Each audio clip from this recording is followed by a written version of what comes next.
කවුරුත් හිතන්නේ ලෝකයේ බලවත්ම මිනිස්සුන්ගේ නම් එකම ලිපිගොනුවක තියෙයි කියලා. දේශපාලන නායකයෝ, බිලියනපතියෝ, ප්‍රසිද්ධ චරිත මේ හැමෝගෙම නම් එකට සම්බන්ධ වෙන්නේ එකම නාමයකට. Geoffrey Epstein. මේක නිකම්ම කතාවක් නෙමෙයි. මේක බලය, රහස් සහ ලෝකයේ හෙල්ලුණු සත්‍යයක්. අද මේ වීඩියෝ එකෙන් ජෙෆ්රි එප්ස්ටයින් කියන්නේ කවුද? එප්ස්ටයින් ගොනු කියන්නේ මොනවද? ඒ වගේ ඇත්තටම තියෙන්නේ මොනවද කියලා අපි සරලව තේරුම් ගමු. එප්ස්ටයින් කියන්නේ කවුද? ජෙෆ්රි එප්ස්ටයින් කියන්නේ ලෝකයේ ජනප්‍රියම අපරාධ චෝදනාවලට සම්බන්ධ වෙච්ච පුද්ගලයෙක්. හැබැයි ඔහුගේ ජීවිතය ආරම්භ වුණේ බලවත් පවුලකින් නෙවෙයි. 1953 ජනවාරි 20 ඇමරිකාවේ බෲක්ලින් නගරයේ සාමාන්‍ය පවුලකින් ඔහු උපත ලබනවා.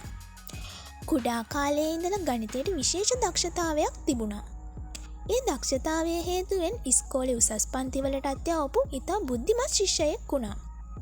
පසුව නිව්යෝක් විශ්වවිද්‍යාලයට ඇතුළත් වුණත් උපාධියක් ලබා ගන්න කලින් ඉවත් වෙනවා. සාමාන්‍යයෙන් උපාධියක් නැතිව ජීවිතය සාර්ථක කරගන්න එක ලේසි දෙයක් නෙවෙයි. හැබැයි එප්ස්ටයින්ගේ කතාව වෙනස් වෙන්නේ මෙතනින්. බලයට යන මාර්ගය.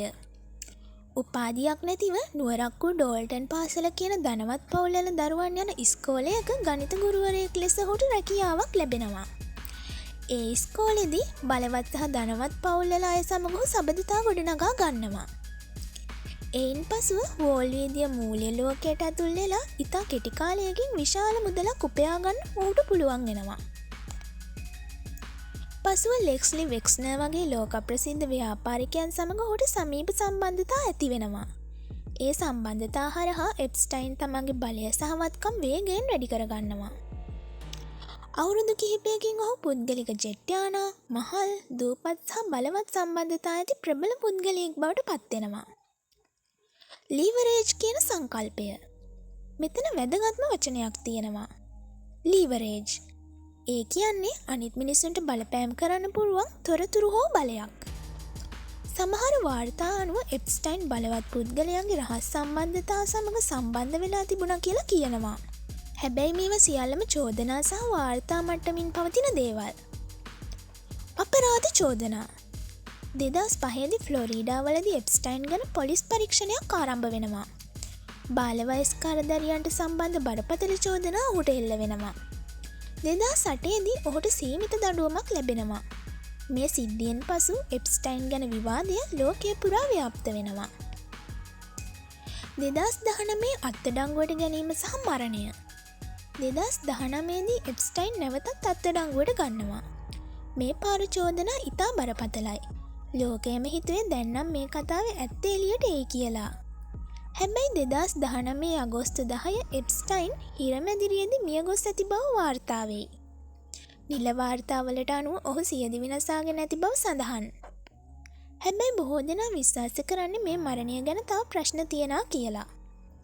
කැමරා ක්‍රියා නොකිරීම, නිලධාරීන්ගේ අධීක්ෂණ අඩුව, වෛද්‍ය වාර්තා මේ සියල්ල විශාල සැකයක් ඇති කරයි. එප්ස්ටයින් ගොනු.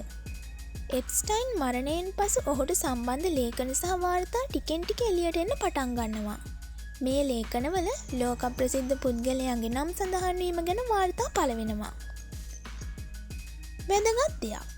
නමක් සඳහන් වීම අපරාධයක් කළා කියන තේරුමක් නෙවෙයි.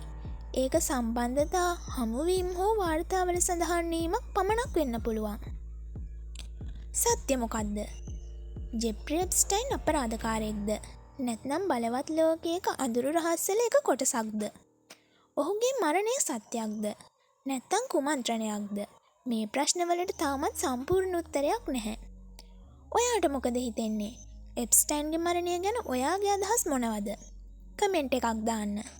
වීඩියෝ එක වැදගත් වෙයි කියලා හිතනවා නම් ලයික් එකක් දාන්න. ෂෙයා කරලා channel එකත් subscribe කරන්න. මොකද ලෝකයේ ඇත්ත කතා හැම විටම අපිට පෙන්වන එකට කවුරුත් කැමති නැහැ.